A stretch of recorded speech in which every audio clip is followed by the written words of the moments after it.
ሀገር የሄዱ እንኳን 12 ዓመት 12 ሰዓት የተቀመጡ ልጆች አይምሯቸው፣ ጸባያቸው፣ ሃይማኖታቸው ይቀየራል። በዛ ነው እንዴ እኔ መምሰልማ ነበረባት። ሰራተኛ እንኳን ክብር አለው ብትቀጥረውን በብር እንደ እህት አይደለም እንደ ሰራተኛ እንኳን አታከብሩንም ነበር። እናቴም በተለይ ይሄን ሁሉ ሆነች የሚሉኝ እርሶ እንዴት አሳድገዋት ነው? ልጅ ደግሞ ወላጆች ቤተሰብን ቢሆን አይወዳችሁም የሚባለው ለዚህ ነው። እኔ የምላቸው በጣም ብዙ ልጆች የቤተሰብ ገመና ሚዲያ ላይ አይወራም።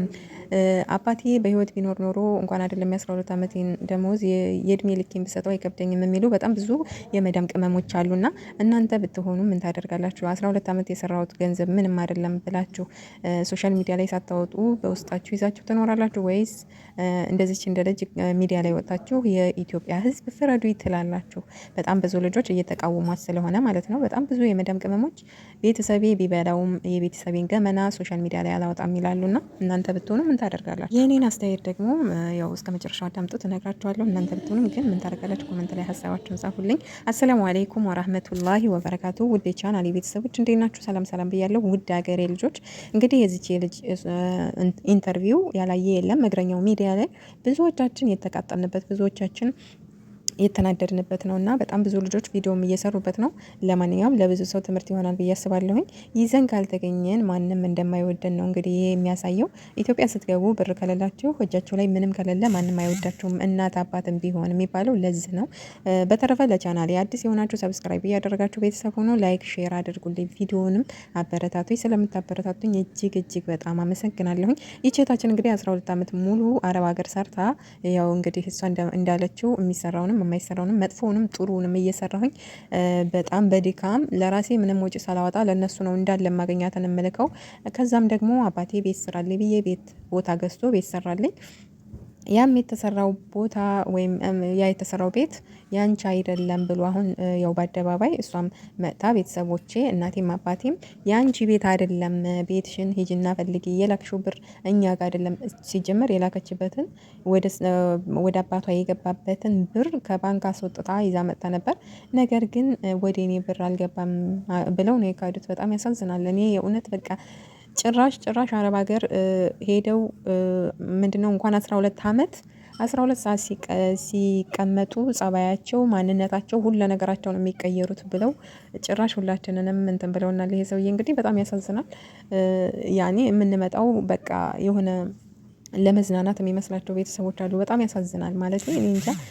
አንዳንድ ቤተሰቦች ጭራሽ የማይገባቸው አሉ። አረብ ሀገር ሲባል ምን እንደሆነ የማያውቁ ምን ሰርተን ብር እንደምናመጣ ሽንት ቤት አጥበን ስንት ደክመን ስንት ደም አልቅሰን ምግብ ሳንበላ እነሱ እየበሉ ለኛ ግን ሳይሰጡን አይናችን እየተቁለጨለጨ ስንት እያሳለፍን እንደምንሰራ አያውቁም። የእውነት በቃ በእውነት በጣም ያሳዝናል። እንግዲህ ይሄ ሰውዬ ቤት ማለት በጣም ከባድ ነገር ነው። አቅመ ደካማ ነው። ማንም የሚያውቀው ነው። በዚህ እድሜው ቤት ሰራሁኝ ኢትዮጵያ ሰርቼ ቢል ማን ያምነዋል? ጭራሽ አዲስ ቤት ነው። በቃ አንድ ክላስ ከፈለገች ትኖር እሰጣታለሁኝ፣ አልበለዚያ ለእያንዳንድ ልጆቼ አከፋፍላለሁኝ እንጂ ለእሷ ለብቻዋ አይገባትም ነው ያሉት። በጣም በቃ እኔ ግን ልጅቷ ደስ የሚለው ነገር እስካለ ድረስ የኖርበት ቤቴ ግን ቤቴ ነው አለች።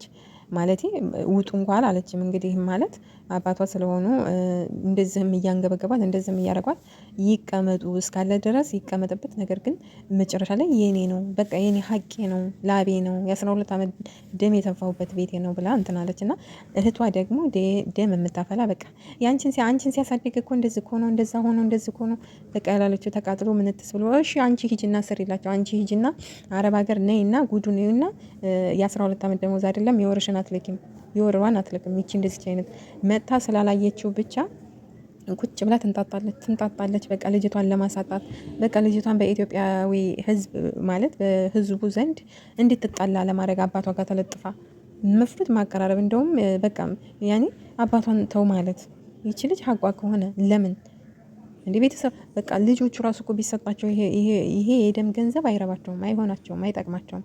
ወላሂ በጣም ማለት ደም እያለቀሰች እንደዚህ ስትለምናቸው በሚዲያ ላይ እንግዲህ በጣም ስንት ዓመት በሰውም በአካባቢም ሰው በየትም በቃ አስጠይቄ በህግም አስጠይቄ አልሰጥም ብለው ነው የምትለው ልጅቷ። እና እኔ በጣም የገረመኝ መጥተው እንዳለ ነውሯን የእሷን መጥፎ ጎንም በቃ ይሄን አድርጋ ነው የሚሉት። ምንም ታደርግ ግን ሀቋ ከሆነ ሀቋን መመለስ ያንን ፈጣሪዋ ይጠይቃታል። መጥፎ ነገር በሰራቸው እኮ ይጠይቃታል። ግን ሀቋ እስከሆነ ድረስ ሀቋን መስጠት እየቻሉ እንደዚህ የእሷን ነውር ማብዛት በህዝቡ ዘንድ እንድትጠላ ተቀባይነት እንዳይኖራት እስከ እህቲቷ በቃ ታናሿ ናት እንዲሁ ከአባቷ ጋር ተለጥፋ ያው በነፃ ቤት ሊሰጣት ስለሆነ ከአባቷ ጋር ተለጥፋ ታቃጥራለች። ወይኔ በጣም ደም የምታፈላ። ለማንኛውም ቪዲዮ ላስገባላችሁ፣ አብራችሁኝ ስሙት፣ አብረን እንስማው። ላይክ ማድረግ ግን አንቺ ራስሽ በሳን አትወረውሪ ነበር። እኔ ልጅ እሷ ልጅ ለምንድን ነው የሚዘጋባ? አትዋሺ። የአባት ባለጌ የገንዘብ አሮጌ የለውም። አባት ነው፣ ገንዘብም ገንዘብ ነው። አሮጌም ቢሆን ይፈልጋል። ላኩትና ሰጠሁት የምትይው ብርና 12 ዓመት የሰራሽው ብር አይመጣጠንም። አንቺ ይሄ ብር አልነበረሽም። ይሄን እንዴት እንለፈው ነው እንግዲህ። የሰማንያው ባል ቀረና አንድ ጓደኛ ደግሞ ይዛ መጣች። የምን ጓደኛ? የወንድ ሽማግሌ ተልኳል። ለዚህኛው ሽማግሌ ተላከ፣ ለዚህኛው አልተላከም።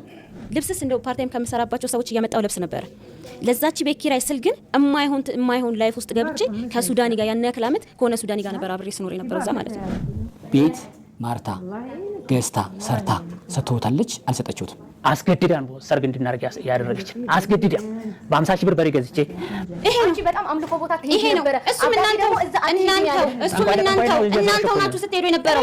እንግዲህ ውዶቼ እንደሰማችሁ ነው። ጭቅጭቁን በጣም ያሳዝናል። ያው ልጅና አባት ሆነው የሁለት በገዛ ብሯ በገዛ ቤቷ ያው ልጅቷ እህቷ እንኳ ቤት ስለሚሰጣት ያልሰራችውን ቤት አንድ ክፍል ይሰጥሻል ስላላት ለዛ ነው። ለማንኛውም እኔ በጣም የገረመኝ የሰው ልጅ በዛች በልጅ ቦታ ስላልሆንን መፍረድ ቀላል ነው። አባትሽን እንዴት ሶሻል ሚዲያ ላይ አውጥተሽ ትከሻለሽ? አባት እኮ አባት ነው። እንዴት ቤተሰብ ጭራሽ ሶሻል ሚዲያ ላይ ወጥቶ እንዴት ይከሰሳል የምትሉ እህቶቼ ያው በእናንተ ላይ ስላልደረሰ ነው፣ በእናንተ ላይ ስላልሆነ እንኳን 12 ዓመት የሰራችሁትን ገንዘብ አትሰጡም። እና በጣም ግን እኔ የገረመኝ በቃ ቤተሰቦች በህይወት ሊኖሩልኝ እንኳን አይደለም የ12 ዓመት እድሜ ልኬን እየሰራሁ አገለግላለሁ የሚሉ አሉና ይሄ ወሬ ነው። ወሬ ላይ ቀላል ነው፣ ሁሉም ሲወራ በጣም ቀላል ነው። እንደዚህ ስትገቡ ደግሞ አስወጥተው ይጥሏችኋል። እድሜ ልካችሁን እየሰራችሁ ብትሰጡ ወይም ደግሞ 10 ዓመት 5 ዓመት እየሰራችሁ ለቤተሰብ ብትሰጡ እንደዚህ አስወጥተው ይወረውሯችኋል። ለማንኛውም ገጠር በቃ እኛ አካባቢ አሁን እንደዚህ በቃ ወደ ገጠራማ አካባቢ የከሌ ልጅ እኮ ይሄን ሰርታ፣ የከሌ ልጅ እኮ ያን ሰርታ፣ የከሌ ልጅ ሰው ይሄን አድርጋ ምናምን እያሉ እንዲደረግላቸው የሚፈልጉ ቤተሰቦች አሉ። በጣም መልካም ደግሞ ልጄ ጠንክሪ፣ ልጄ ለራስሽ ያዥ የሚሉን ቤተሰቦች አሉ። ወላሂ አንዳንድ አሉ። በጣም ሀታ ይህንን ለእናንተ ነው አጥፉት ብላ የላከችውን ልጃቸውን በቃ ወደ ጎን አስቀምጠው አጠራቅመው ስትሄድ የሚሰጡ ቤተሰቦች በጣም ጀግና ቤተሰቦች አሉ። ግን በዛው ልክ በጣም ብዙዎቹ ደግሞ እንደዚህ ተሰጥቷቸው አልተሰጠንም የሚሉ የሚክዱ በልቶ ካጅ ናቸው። ስትገቡ ደግሞ ማረፊያ የሌለሽ ስትንቀዋለሊ ኖረሽ እያሉ ያሳድዷቸዋል ማለት ነው። ራሳችሁን ጠብቁ እህቶች። እና እናንተ ብትሆኑ እንደዚህ ጉድ ብዬ ሰሯችሁ ቤተሰቦቻችሁ ሶሻል ሚዲያ አምጥታችሁ ትከሳላችሁ ወይስ አትከሱም? ይህን በኮመንት ላይ ይጠብቃለሁ መልሳችሁን። ለማንኛውም እስካሁን አብራችሁ ስለቆያችሁ እጅግ በጣም አመሰግናለሁ። በያለንበት ሰላማችን ይብዛ።